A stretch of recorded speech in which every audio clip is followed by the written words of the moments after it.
One of the biggest controversies in triathlon racing today, people will argue this over and over and over again, and that is our question of the day today: should I or shouldn't I wear socks during my triathlon race? I'll stay right here because I'm going to bring you some really great information. So I posted a video on 15 things that people regretted about what they had or didn't have with them in a triathlon race.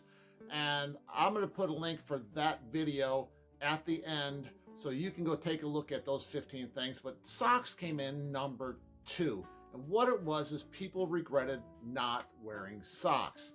For most of us, it's a really, really good idea to put socks on in transition number 1 and wear them throughout the rest of the race.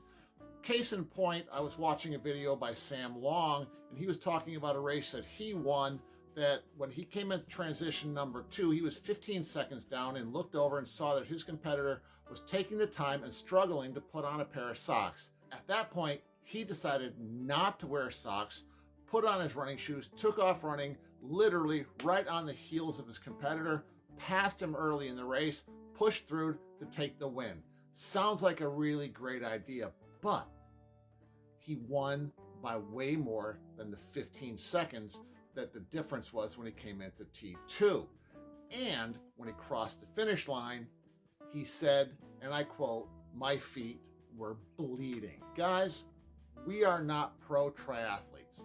Most of us are out there for a good time and to have fun. We're going to save a few seconds in transition not putting on socks to possibly end up with blisters, risk of infection, time off of work, time off of training. So in all honesty, unless you're in a serious competitive battle where you're going to be crossing within a couple of seconds of a competitor for a podium spot or the win, put your socks on. So what I'm going to do right now is I'm going to show you a method that I use that I can get the socks on my feet in a matter of seconds so that I don't risk the blisters and the possible infection. So let's go take a look at that method of putting on socks in T1.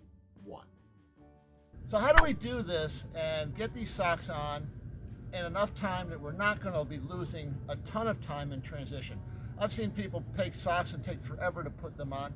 There is a method of getting your socks on your feet faster than not. So the first thing we're going to do is we're going to use a product called Tri-Slide. I like Tri-Slide over the other products that are out there, and there are several that'll work, to get your foot slippery enough so the sock goes on really easy. So what we're going to do is we're going to take the Tri-Slide and we're going to spray it on the top,